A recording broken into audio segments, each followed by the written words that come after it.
Yo, what's up? Yo, you're back. Yeah, uThermal. So, did you ever play Warcraft 3 before? For like 15 minutes. 15 minutes. And were you, like me, initially not as interested in the game on your first time trying? Yeah, actually, I would say that, yeah. I wanted to give it another good shot because I know a lot of people love the game, right? But my first 15 minutes was first I played the campaign, one mission, and the units just died very slowly. That's what I noticed. And then I played 2 ranked games, and admittedly, I had absolutely no idea what I was doing, so that's probably not that smart. But the first game, my opponent was just 10 times better, and I died. And then I looked up a guide. I think it was actually yours, maybe an orc guide. I'm not sure. And then I got tower rushed by a guy and died. So Yeah. that's all my experience so far. Yeah, it can be pretty tough to get into a new RTS, especially that's been around for a while. I feel that resistance when I tried Age of Mythology Retold, because people already know the game. I wasn't as interested in the campaign, so I wanted to try the multiplayer, but of course people are going to be like insanely better, and there's no chance at all. So you kind of need help. I'm offering you that help. Maybe we'll see if you can learn to enjoy Warcraft 3. Nothing forced. If you want to quit after a bit, it's no problem at all. But I think it can help you enjoy the game and learn it a little bit better. I know you are a 2016 world champion in IEM for StarCraft 2, so obviously very high level StarCraft 2 player. You're fast, a lot of APM. That can be used in Warcraft 3 as well, but not in the same way, right? Because it's all down to the APM of microing battles instead of the APM of multitasking. Yeah, I've seen some. Like I remember when the last World Championship thing was, like the 3-year circuit of which they only did one, where the finals was Happy against someone. I don't know who it was. But I watched a little bit. I just see like super low supplies, just like non-stop fights and stuff, Yeah. What do you know about upkeep? It's like if your supply is high, your stuff costs more or something, isn't it? Virtually, you earn less. So in theory, your purchasing power goes backwards, right? So kind of the same idea. So I would say one of the major, like when I compare StarCraft 2 to Warcraft 3, which is the lens through which we are seeing this today, in StarCraft 2, and tell me if you have any other ideas about it. StarCraft 2 is a game where you could play the same thing over and over. It's very mathematical, and the joy of it is to shave off seconds and to increase efficiency and improve execution and micro. And your build is so scientifically possible to be constructed that it works very predictably, and then you engage in basically an APM stress test, while also, of course, rehearsing the knowledge that you have about adaptations and everything. So it is a game about being very fast, about constantly perfecting your build, and more is always better. Like if you can make a unit and it flows, and if you can make workers and it flows, more is always better. Yeah, I do think the build variety is slightly underrated in StarCraft.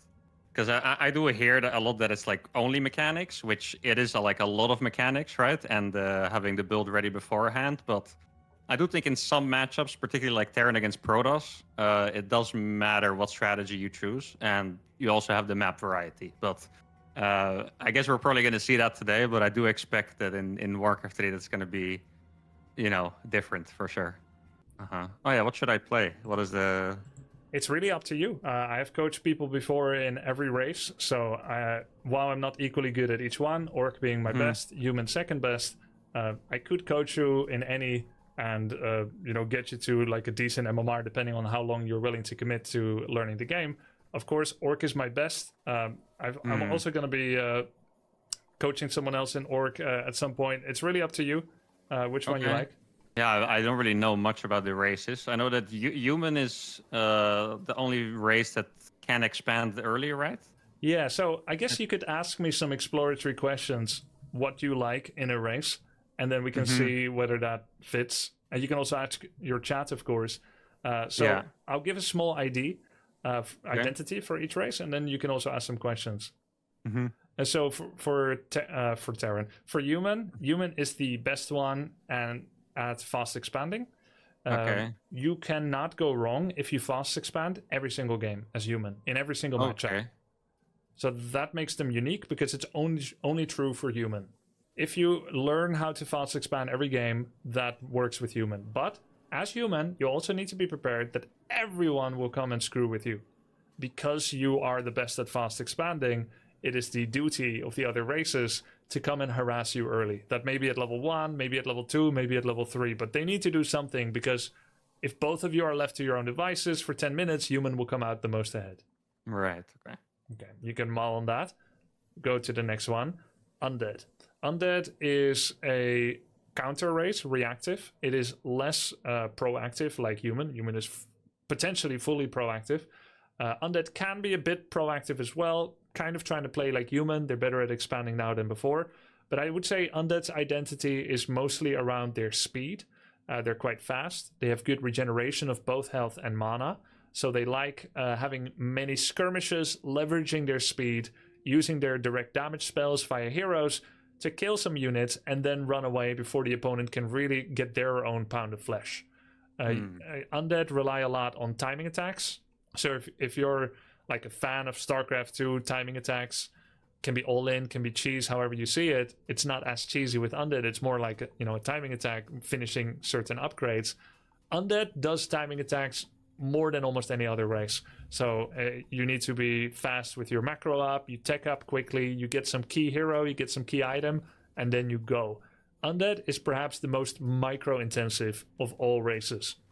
Micro differs for all races at different times naturally, but if you enjoy doing superior ranged unit micro, Undead is going to be the most intensive one in that aspect.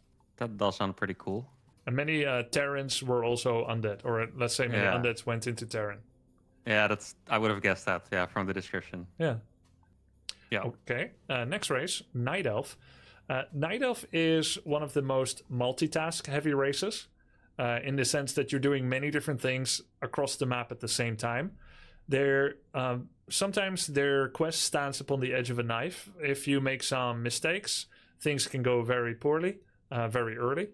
But if you do proper multitasking, you can, at the same time, expand and tower rush someone and harass them and tech up to tier 3. You shouldn't be able to do any of these things at the same time. But by having many different influence areas in different places on the map, you're forcing opponents to make difficult decisions. They are a race that has historically mass expanded everywhere, accepting that some of the moles are going to get whacked, but then also accepting that there's an opportunity cost for an opponent to deal with some of those threats so that the elf is doing something somewhere else again. They're great at harassing and hit and run. They have great mobility across the map. They often make use of multiple staffs of teleportation in order to quickly move back to their own base and forwards again. They have pretty good base defense, but they also have some vulnerabilities in being harassed themselves. If they drink from the cup of greed a little bit too much, because elves, I think, are a faction that are defined by their greed. If they drink from the cup of greed a little bit too much, everything can come crashing down. They'll suddenly realize that the safety net that they thought they had via their moonwells, where you can heal for free at home, is not there anymore, and then they just lose. So a greedy faction, think like the equivalent of spamming straight to 90 drones and then doing a roach baneling all in, or straight to 90 drones and 4 base and tier 3 as well, trying to stay alive with just 10 queens, and then suddenly bam, here's the army. So that sounds like rocket science to me, honestly. Elf can be a little complicated as well. Okay. I do want to say you have a very elegant way of describing the races. Thanks. I hope I do them justice. Yeah. So then finally, Orc. Orc is perhaps potentially the cheesiest race. In that sense, they can feel a little bit like Protoss in StarCraft, but it's also not really true. So Orc is a race that is centered around their heroes. As you know, Warcraft 3 has heroes, so it departs from it's just units. And heroes have a snowball mechanic, but there's also counter snowball mechanics in gameplay design in Warcraft 3, such as the upkeep system. But Orc is a race that is made almost entirely of support units, all of which make each other stronger and also support the heroes that they have. Their heroes are the archetypical example of MOBA heroes, where they have a carry and they have a support, and heroes are central in what Orc does. Their second part of the identity is hit and run. They have a lot of tools that make them very good at destroying and killing workers or buildings, and then trying to run away again cost efficiently when someone is coming to defend. Their units in a straight up fight can feel a little weak, just like Warp Gate units for Protoss, but they got some really valuable units as well, like the Raider. I think the Raider is the most iconic unit because he has a pillage upgrade that allows him to harvest resources from killing enemy buildings. Well, I think Undead probably appeals the most. I think Night Elf appealed the least to me just because it really does sound like rocket science. It's not that difficult too. What we can also do is we can play one of each so that you can see if you can identify with the the identities that I've crafted. Yeah, sure. And then what should we start with? Undead? No, humans. Let's start with you. Okay, cool. Yeah. All right, so I'm gonna open a custom game on W3 Champions. Yeah, and I'm then on the app. Ideally, I will make it so that we don't have opponents. Game name is Grub1. I do feel like a bit of a grandpa using this app. Yeah, Grub1. Yeah. Oh, I found you. Yeah, worked nicely. Okay. What was I saying? Human. Yeah. Okay. Okay. Are the maps still the same as back in the day? Some of them. Yeah. Like Turtle Rock is a 2004 map. Okay. Yeah. That's old. That's a big difference from StarCraft 2. It is one thing I've learned is it's much easier to create a new, let's say, to create a new map in StarCraft than in Warcraft 3. Sure, in StarCraft, we sometimes had really bad maps like Zelnaga Caverns, Antigua Shipyard. Right? Yeah. They were like, well, what if Protoss can just never take a third base? Maybe it's cool to play a new map and you can adapt. Look, this is like a 16 slot open second base. Yeah. Zelnaga Caverns was great. Do you remember the builds they would used to play on that? Oh, dude. Wait, you missed Daedalus Point, I think. No, right? I played on Daedalus Point. Oh, you did? You did like 6 Nexus to all your natural plays. What? 6 Nexus? Yeah, I mean, that's how much space there was. Like, you literally couldn't play that. Like, it was just ridiculous. Well, it's as hard as it seemed to be for some of those people to make maps that actually work for all races in the current balance. For Warcraft 3, it's even harder. And recently, we finally, like for the last 4 years, we finally started getting new quality maps that were also tested by the community, etc. I think W3 Champions and the community helped a lot with that. I actually would have guessed that it would be easier in Warcraft 3 because of what you mentioned, that if you're better than your opponent, you just win most of the time, and that there's not that much cheesy stuff you can do. Because in StarCraft 2, when maps are bad, it means that you literally cannot stop Zerglings 3 minutes into the game, stuff like that. So. Oh yeah, I see what you're. Yeah. That's true. That's how it was in StarCraft. It's like, well, someone made a map, but they don't know the game that well. Guess what? There's 7 cannon rush locations around your main base. That was the It still happened until recently, by the way. Yeah? Yeah. There's for the last 2 years, they really pay attention to it. But there was a game in GSL where you could, I think this was like 3 years ago or something, where parting still just walled the natural ramp with pylons.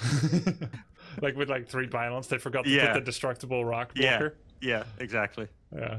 So in Warcraft 3, it isn't so much that you necessarily have like a very powerful cheese that can work over the opponent, but that people are very slow to adapt to new maps because there's so much of the gameplay is actually the single player quotient. So you are playing against me, but because there's neutrals, you need to learn how those work. They all have their own abilities and interactions. And so Warcraft 3, at least partially, much more than StarCraft, is a single player game, which is why for some people, definitely not for all, Warcraft 3 can be an easier onboarding, though it is more complicated. At least before you got crushed by your opponent, you had like 3 minutes of fun killing NPC creeps. Yeah. That's all. And that's sometimes what makes maps difficult because you don't know all the creep routes yet. So build orders in StarCraft 2 are actually having the biggest overlap in meaning with creep routes. So build orders in Warcraft 3 also exist naturally, and there's some deviations, but they're much more streamlined and similar. The real quote-unquote build order of Warcraft 3 is creep route. Camp 1 and then 2 and then 3, or 2 and then 1 and then 3. Or you go to Camp 1, but you only take half of it, and you leave the rest alive. Because of the way it works out with timing, so that you show up for a creep jack. It's where you attack someone in the back while they're creeping at the time you know where they're going to be at that time. Yeah. Right. So what we're going to do now is I'm going to be starting a game, and basically we should just send a unit to each other's base so we can kind of see each other. And then I'll just show a couple of things to begin with. Right. So basically, you put all your peasants in gold. You can make one peasant into a militia, and then you send it across the map. So you're in the top left, send it to one of the 2 bases in the bottom right. Okay. And so don't worry too much yet about making like a proper build order. I'm mostly just kind of showing things. I could also show this via Discord, but I think it's nice for you to get your hands on with the units a little bit. Yeah. Because later you're going to be playing ladder, and I'll watch your Discord stream, and I'm going to be maybe showing some things, and you watch my stream. So you saturate the mineral line basically like right away. Yeah. Is that the same for all races? Yeah, pretty much. And I'm not like telling you the complete build order yet. I just want you to send the peasants. I'm in the middle bottom of the map, by the way. If you can send a peasant there, they'll be good. In the bottom? Okay. Yeah, we're not really obsessing yet about the correct build order. I just want you to kind of get a feeling of your units, because you've pretty much. I'm mostly seeing you as someone that has never played the game before. Yeah, I mean I haven't. So yeah, you start with a lot of money. Yeah, that's true. 750 gold. Yeah, I mean, you have probably a little bit more than you should have at this point. yeah, no, of course. Yeah, so if you take a look at my base, right? You make the hero building right away. Yeah, so pretty much it's like 4 in gold, then you get 1 makes altar immediately, so that you can get your hero out, and then you follow up soon after with barracks and a farm, and then you make another farm. So if you look at the locations that I've built things, this is to create a wall off so that fat units cannot go past. If you're still looking at my base, as you can see, peasants and militia are able to walk in between all these small gaps, but heroes will not be able to. And this is one way to make it easier for yourself to fend off harassment from heroes, because they cannot reach your peasants. Human players. So that sounds pretty important. Yeah, it sounds pretty important, but if you come back for a second, and if you make a scout tower, you'll get some more vision of my base. Do you use grid hotkey or traditional? I haven't changed anything. So you have... My barracks is on B, my alarm mill's on L. Okay, is that how you play StarCraft, or do you like grid? I play StarCraft on standard too. Okay, so you can get used to this.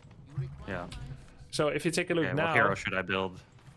Yeah, usually Archmage, but we'll get more into the build orders later. Just go ahead and take a look at my base.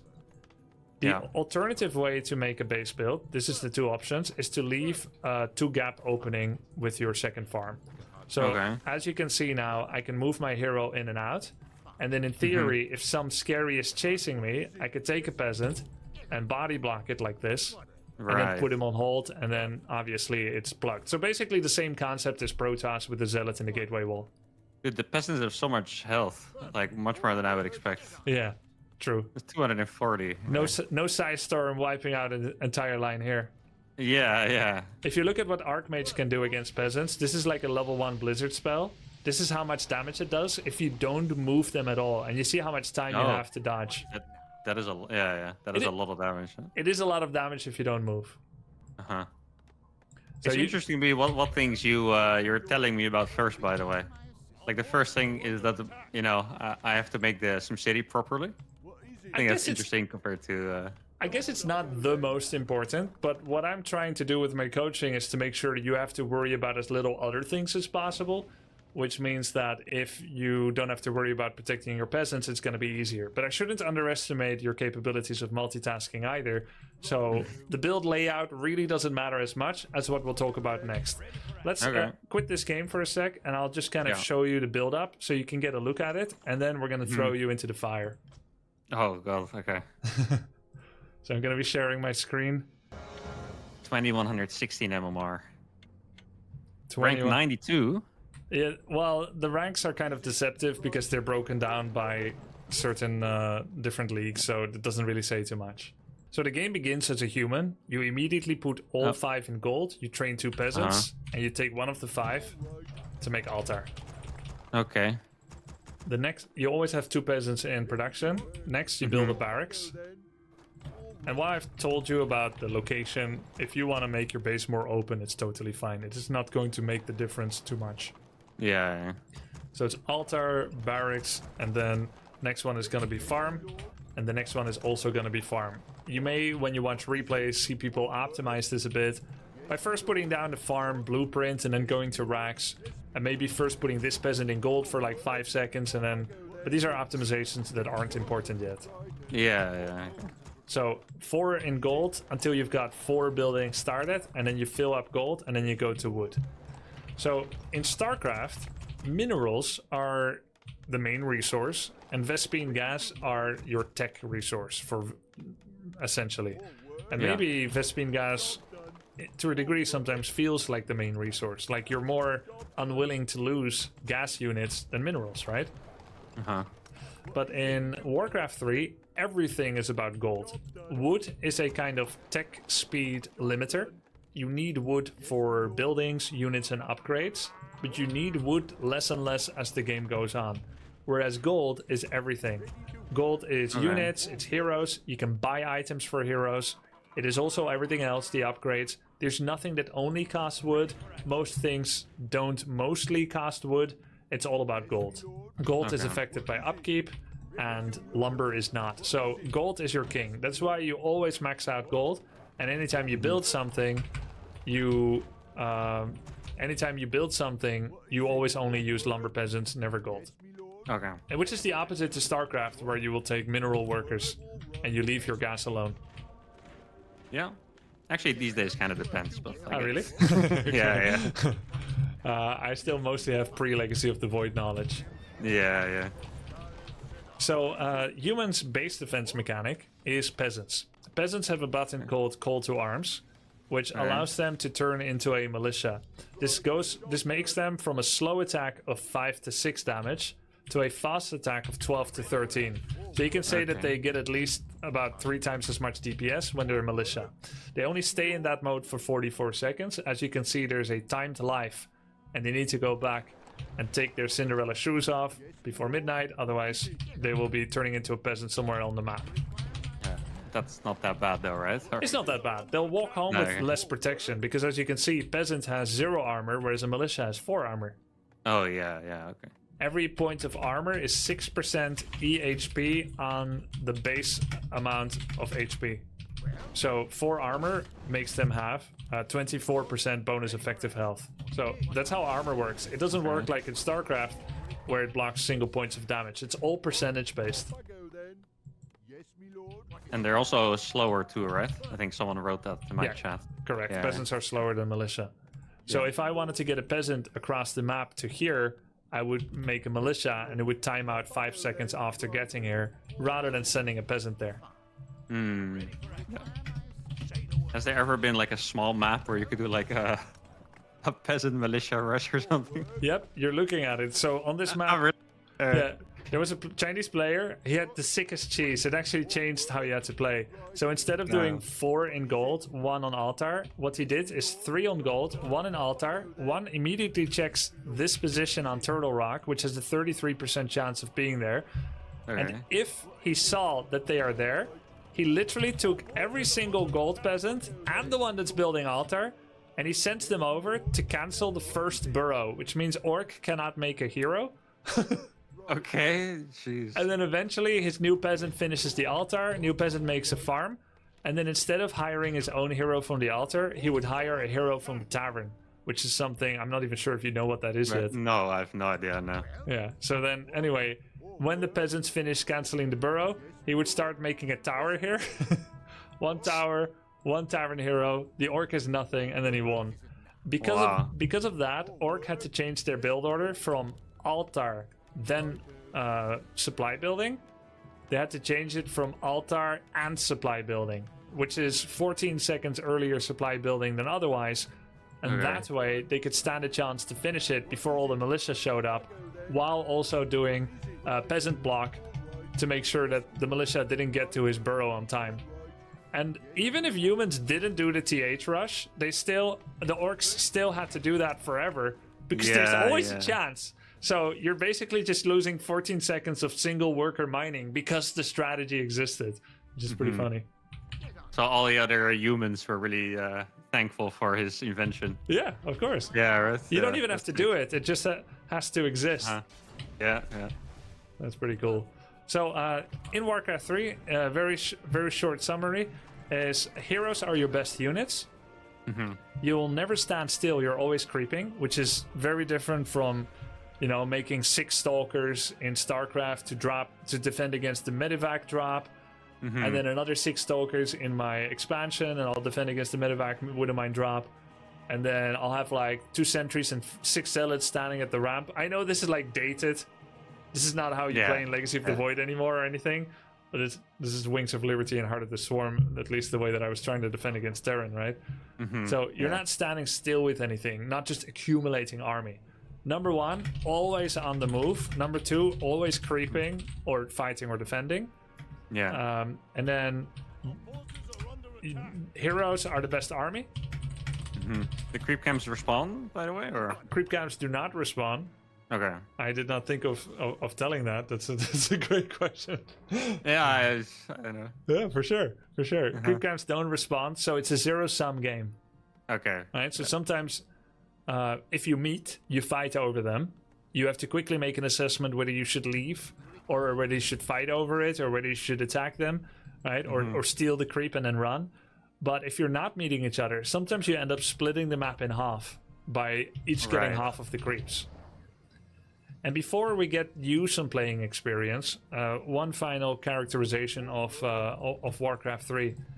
There are many different types of advantages. So it could be possible that I take an early expansion, and then you are down a base, but we end up playing for another 20 minutes where you never take a base, and you can still win. You just get all the camps. Yeah, exactly. You get all the camps, which means you have more items, you have better hero levels, you get gold from creeps as well. Okay. Right? And you maybe spent a lot of that time not on upkeep, which means, as you can see here on the tooltip, 100% income. So you're getting 100%, but I, on 2 bases, am mining 70%, which with 2 bases is 140. That gap isn't as big. That's only 40%, which means all you need to do is to be 40% more cost efficient with the value of your heroes and your army. Which is very interesting. I think that's pretty cool, by the way. I mean, not to be too mean to other games, of course, but in Stormgate I got a bit traumatized by this mechanic. But I feel like if it's creeping done well, But the creeping mechanic. Yeah. No, I feel the same way. I think we're all going through a little bit of trauma of quashed expectations. We want to like it, we want to support them. They seem like great guys and everything. For sure. But it's not what we hoped it to be yet. And they have a little bit of a gameplay element from many different games. And creeping is one of those. But I don't really recognize Warcraft 3 creeping in Stormgate. And a large part of that is it feels a lot more pointless. There are no heroes there to make use of it. I think you may learn to love Warcraft 3 creeping. Yeah, I think it's probably a lot better. No, just quickly, I'm not sure if you followed like the last meta in Stormgate when it comes to the camps. I watched your video with I don't know the last meta. I did watch your video with the Celestials, and that you fly up your base and then you the Vanguard guy bunker rushed you because you were fly rushing him and stuff. Yeah, no, that game is just a fever dream. But what ended up happening is like the Vanguard scouts, the dogs, they became so strong that every game you just go 1 base mass dog and you just get all, and it's just 1 base dog against 1 base mass dog. That's pretty much what the game was. And you're harassing each other with dogs as early as 30 seconds into the game. Yeah, it could be even earlier. I don't know. It's And it's funny because both you and I were experienced StarCraft players. Stress is part of what we're used to, but that still felt annoyingly stressful. The dog harass because it comes so early. It's so finicky. Yeah. No, 100%. I mean, I have a lot to say about this. It's a completely different topic, of course. We'll do another video on Stormgate. Yeah. No, Stormgate early game, it's nightmares. Yeah. Maybe we can start first on BattleNet. And we'll start with you against an AI. I think that's a better start because there could be quite a lot to talk about. So if you could start Warcraft through your BattleNet client. Yeah. We're going to start a game. I'm going to be stopping my stream on Discord and I'll be watching you. Okay, cool. Let's begin. Sorry, Candy. We start the game. So first thing you're gonna do: 4 peasants in gold. One makes altar. It's BA. BA. Okay, that's good. Oh, that game starts fast. Holy. Yeah, too fast. And make 2 peasants. Yeah, 2 peasants. Cool. It is a little fast. Yeah. And then So this one makes a barracks. Yeah, you're gonna rally this below, make a barracks. Yeah, right here. Oh, the zoom. Yeah, it does look a little better. Does it help to be a bit more zoomed out? Yeah, yeah. Have you seen how the pro bar players play? All the way zoomed out until it's all pixels. Like, you completely like this is a farm. It's insane. This is a farm, right? Yeah. I'll build it like here or something for the. No, I watched your video. I really liked your Beyond All Reason video. We might play that a bit together, right? Yeah, that'd be really nice. Yeah. And you were saying like, I know I probably zoomed in more than a pro should be. Yeah, no, every time I stream it, they keep making fun of me because it's like it's another farm, right? Yeah. And then the next farms look so small when you. They are smaller than every other supply building, so that's true. Oh. Okay. Always keep 2 peasants in production. You've been doing it well, but I get anxious when I see it entering near idle time. Yeah. Archmage. Oh. This is. Wait, you can build it with multiple buildings, right? Yes, but it costs money, unlike in Age of Empires and stuff. Oh, okay. Don't rally this to gold. 5 is enough. It is. Yeah. And then we start. I don't have the indicator for it. Yeah, on W3 Champions you will. It's okay. QOL by community. That's nice. So you just keep going, peasants. You want 8 on lumber. 8. I got 3 more. Yeah, and you go for another footman. Mm-hmm. And then once you're at 21 pop, you put your 3rd farm, which is almost like. Okay. And I use a lumber guy for it. Yeah. I wait for my hero to creep, I guess. Yes. Yeah. So you want the farm now. Does it matter if I split them on lumber? Like, should I put one here and? You want the farm now. Yeah. Yes. It is the proximity, like the proximity advantage. Oh, to the. So I like how you're doing it. I have nothing to say about it. You can cancel that, peasant. Okay. Oh, I don't need more at all. Yeah, 8. You're That's done. so straight forever. for me. Forever. I'm done? Forever. Jeez. Okay. All right. That's sick. Turn off formations by Alt F. Alt F. Okay. So if you're curious why, I can't explain, but the more granular I am, the longer it'll take. Do you want to know why? Okay. Sure. So turn it on again. Yeah. Alt F again. Yeah. Okay. Walk up. Mm-hmm. You see how Archmage stands still? Oh, yeah. Because he's supposed to be at the back of the parade. Now go bot. He's gonna wait. Oh, that's annoying. It's awful. There is some advantage to it, but when you turn it off, everyone's allowed to move at their own speed, which means when you're about to die, your Archmage will actually listen. Oh, dude! If I lost it because it would stay in the back, I would actually get so triggered. And it's on by default. It's like a little Blizzard troll. Yeah, okay. So turn it off. Put it off now, cool. right? Yeah. So O is the hotkey for starting your level up. Starting my level up? Yeah. So you at level 1 you can pick one of them. Yeah. So generally you go water elemental. This is like locusts. Right? It's a free unit. Mm-hmm. But in Warcraft 3, units aren't really free. Because when enemies kill any unit or summons, even units that you summon with abilities, they get experience. So this is actually what they should have done for Swarm Host, to fix Swarm Host bullshit. If you just got XP and got unit veterancy, like the Vanguard and Stormgate, I suppose, then people wouldn't throw their summons away as readily. But anyway, no heroes can't really do that in StarCraft, right? Yeah. Did I fight this one? Yep. So we've been busy talking about formations, but normally you would have started with your first 2 footmen right when Archmage comes out. Yeah. You immediately start with the first 2 footmen. If you take a look at the minimap, all those green and orange circles represent creep camps. I kind of thought these were the camps, but those are like shops or something? Yep, they're doodads where you can interact with them, like shops, that's right. So every creep camp drops at least 1 item. It's either a consumable that gives bonus stats, like this one, 50 health.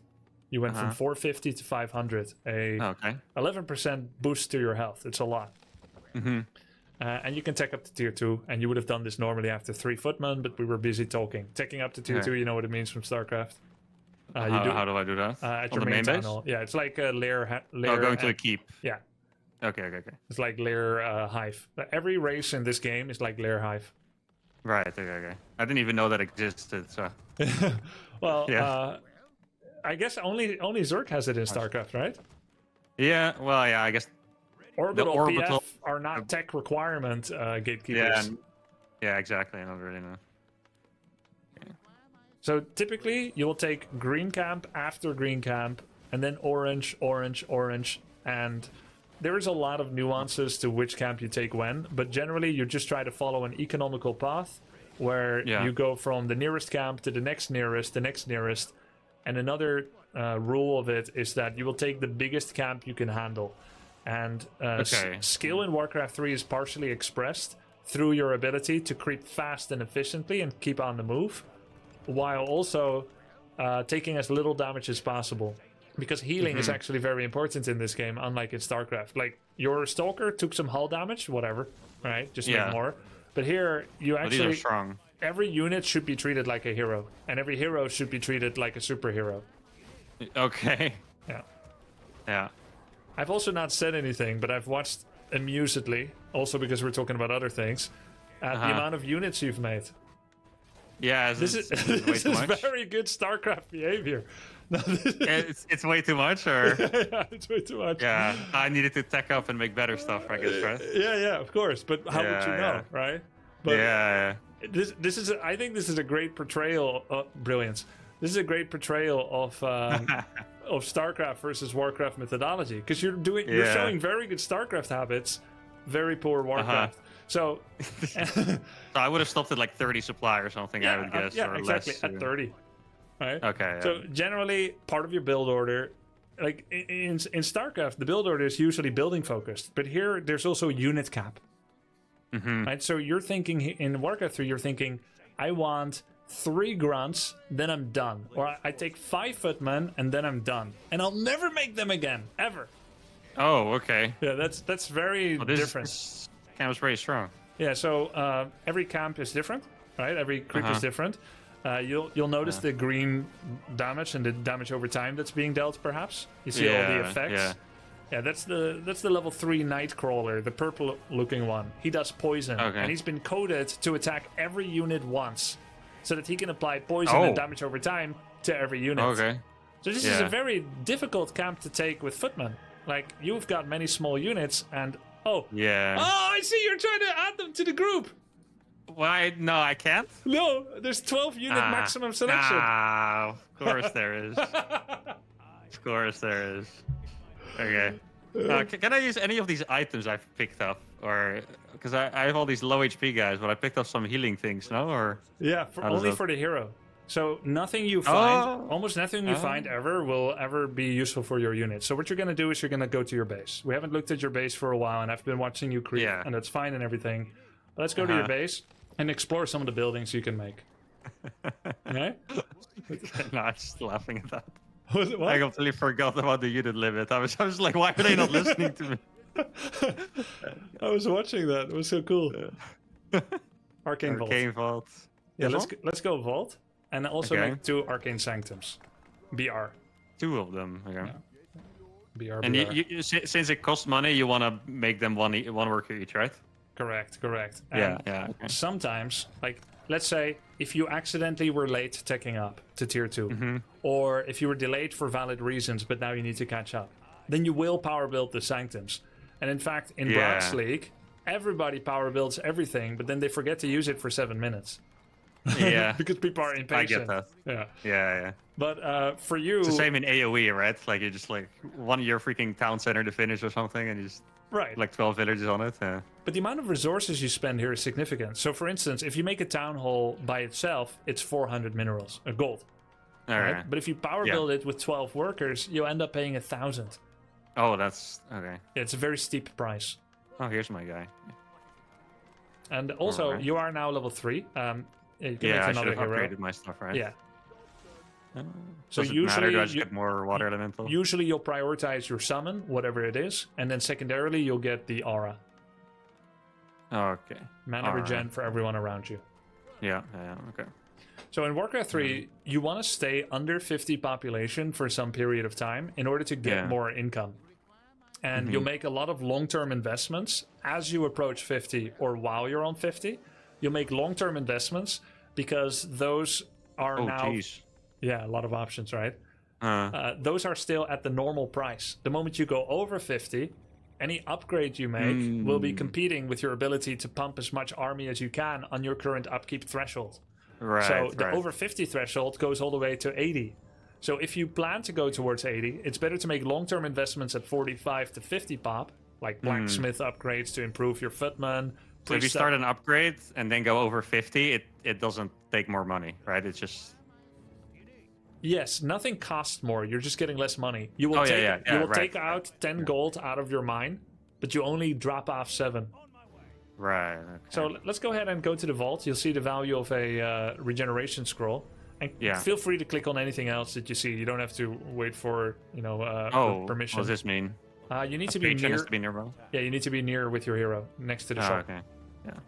And could I have made more heroes all this time, or just because I got level 3? Tier 2 allows for the second hero. This is why Tier 2 is a high priority. And the question is, do you ever not want a second hero, or do you always want a second hero? You pretty much always want a second. Yeah, that's what I thought. Yeah. A third, I think, is a bit too much to control for a new player right now. So for today, we're just focusing on going to Tier 2 pretty fast, getting a second hero, and getting double Arcane Sanctum. Right. And which one would you recommend then? All is fine. Mountain King is pretty classic follow-up. Yeah, I'm gonna get the Mountain King. So now that's the one that was calling to me too. Cool. Yeah. So now that you're next to the shop, you see the blue arrow on you. You need to be within about 400 range. I believe in StarCraft 2, range is expressed by singular numbers, 1, 2, 3, 4, 5, 6, 7. Here, it's times 100. Oh, okay. So whatever you think is 4 range in StarCraft is roughly what that 400 range is. Something like this? Yeah, exactly. Go a little bit further. Arrow disappears. Wow, he's a natural. Okay. So then you're going to press R for regen. Yeah. And then... that's an item that's an item I keep on me, okay. Yeah, it has an area of effect. It can hit as many units that are near as possible, but it will not tell you exactly what the range is. So just try to stand a little nearer your footman, then you use it. Numpad. Who has numpads these days? You're 10 kilos? Yeah, of course I am. All right. W3 Champions allows you to actually recalibrate your hotkeys. Okay. But it will be the easiest to do so while also adopting a grid hotkey. But I don't know if you like grid. Well, I mean, I can try. I'll just plug in a new keyboard later. Yeah, for next time. Okay, let's see. That heals all of them. Yeah. And it's gonna be, it's a non-combat consumable, so for the next 45 seconds, if they get hit, they lose the effect. But if they don't get hit, they all get 225 health, which is half of their pool. And I don't have to stay close. Correct. Okay, cool. It's a cancelable effect on them now. So now I'm at 49. Would you like... I mean, obviously I made way too many of these bad units, right? But would you recommend that I lose them slowly, or footmen are some of the most let's go and lose them for some kind of macro gain unit? Yes. Okay. So you would click them on a gold mine or something if you can. You would not do that, but I would guide you how to use them. Right. You would not do that though, because that gives too much experience. You would sooner kill them yourself if that's what it came to, than to actually send them. So one habit that you have in StarCraft is to send units by themselves on solo operative missions. In Warcraft, there's a lot more Protoss-like, Death Wally. Think you have a mothership core that can recall in Wings of Liberty or whatever, or Heart of the Storm, right? And if you go outside with Immortal and Sentry, and you get caught out by mass roaches and lynx, you could lose everything in the game. So you look at your hero, he has a Scroll of Town Portal, your Archmage. Yeah. Go ahead and double click it now. Okay. Double left click. Okay, look at your main. That teleports you to the bottom right of your base. If you left click it once, you can aim within 900 range of your town hall to aim it. So you can choose to be on top, left, right. Tactically, you can decide. But if you do it on the minimap too? Yep, you can do it on the minimap and aim it around your town hall. So you can buy new town portals at your shop. But right now the shop has a blue arrow on your Mountain King. If you want to buy it on your Archmage, you click the shop, press U, and then click left on the Archmage. There we go. And then T for TP. T. Okay. And there's a certain stock, and it regenerates over time, that stock. So right now there's only one. It doesn't say when the second TP is coming back, but it could be like a minute. You know how much it is, or? No, I don't know by heart. Okay. But it's go a ahead set and amount. Click it now, you'll see it. Yes. Oh, you can. Oh, okay. So every TP has a separate cooldown of 120 seconds, and it's at 100 now because you bought the first one 120 seconds ago. Yeah. Okay, I see. Yeah. So generally you don't buy 2, but we just did that to test now. Yeah. This actually sounds like the most complicated thing to me, like having items. That's what some people have told me. That I feel like the heroes I can manage, right? Like it just feels like I have a. It's almost like sometimes I do an all-in with like a Thor and a medevac, and you just heal it with the SCVs, and you're protected no matter what. Like a that's unit the I hero, can, the Thor. I can babysit a unit like that. Yeah. But buying items, that's very unintuitive for me in an RTS. I can imagine. I felt that overwhelmed when I started playing Deadlock recently. Not only did I have to learn to play a shooter MOBA, but I also had to figure out items during a game while I'm under pressure. That just felt like a lot. Yeah. And for the first, 1,500 games, I felt stressed in Dota thinking about my next item because it's during the game. Yeah. I mean, you do have a lot of experience playing HOTS, right? So the but no MOBA was probably a bit easier than the shooter. Yeah, I would imagine. True. That's true. That's why I actually played Dota for 3,000 hours, but Deadlock for 30 minutes. Oh, that's okay. Yeah. And what units would I normally make from this thing? Yeah, so let me go ahead and describe every unit to you a little bit. Okay. Footman, cannon fodder unit. They are a creeping unit. They help you to creep. You can perform surrounds with them. Right. In StarCraft, if you send 6 circlings to a move on a zealot, it auto surrounds. Not the case in Warcraft. You need to do it yourself. Wrap around and then spam M-click. M-click. Okay, that makes it move more smoothly, or? Go ahead and click one footman. Oh, there you go. Yeah, you pretty much did it. So if you click if you click one footman on the peasant that's standing between your 2 arcane sanctums, only one. Send everyone else. You M left click, or right click is the same as M left click to a degree. The first time you click it, he stops at 300 range. The second time, he goes to 150. Another time, he goes to 100. And then, the final time, the 4th time, touching. Yeah. So, you need to do at least 4 consecutive M left clicks once you get within that 400 range in order to do a tight hug.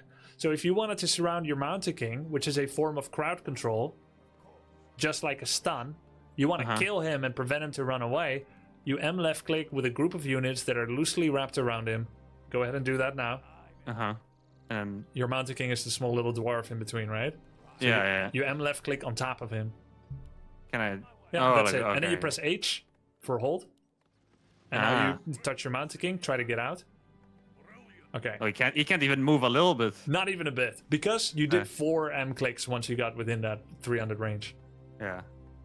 Wow. That's one core micro skill in Warcraft 3 that I did not find resonance with in StarCraft 2. StarCraft 2 has other great gameplay mechanics, right? But the surround thing wasn't as extensive.